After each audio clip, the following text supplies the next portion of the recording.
Music of Tanya Diet to music of a rather different kind. Look how he selects the songs he records.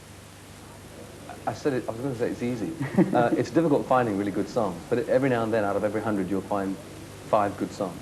And the Goose Pimples are the best. The Goose Pimples? Yeah, if you listen to it and go, oh, and all the hair stand up on end. Like, I got that with Devil Woman, Miss You Nights, We Don't Talk Anymore.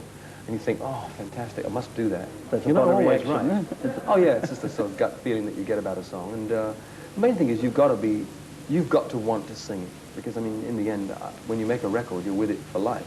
Mm. And so I just choose my songs by how I like them or not. And I've done 16 for the new album, but we'll obviously only put 10 on the album. Mm-hmm. But I found 16 that I liked, which is unusual.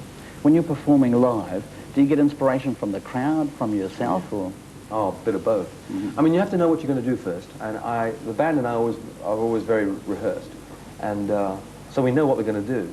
But the audience reaction, I mean, you know, it can vary from ecstasy to being very quiet and polite. Mm-hmm. And depending on the reaction, it depends on how we perform, I think. Because sometimes, for instance, in Sydney, we felt they were a very sophisticated audience.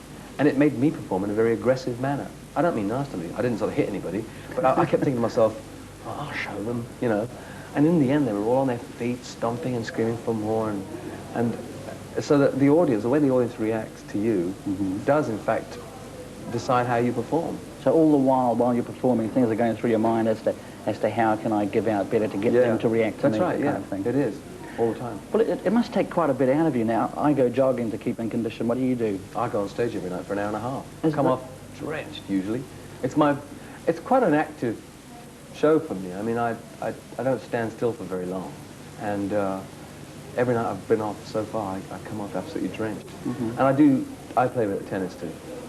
During the day, if it's a fine day, I play tennis, and that's a good way of getting fresh air, and then you're on your feet running around for 2 or 3 hours.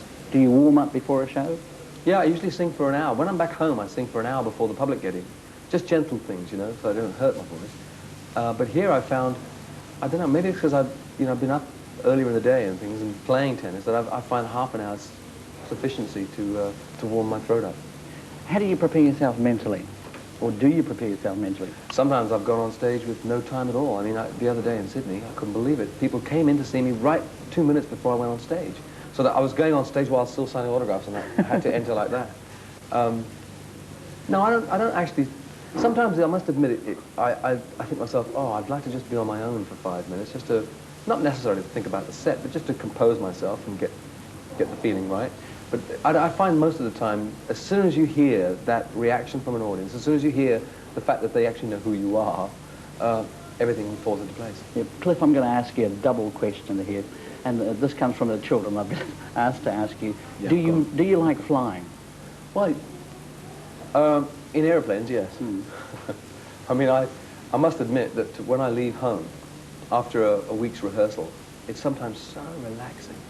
I must admit that we fly first class, and it is wonderful. The jumbo jet, first class jumbo, the only way in the world to travel, everyone.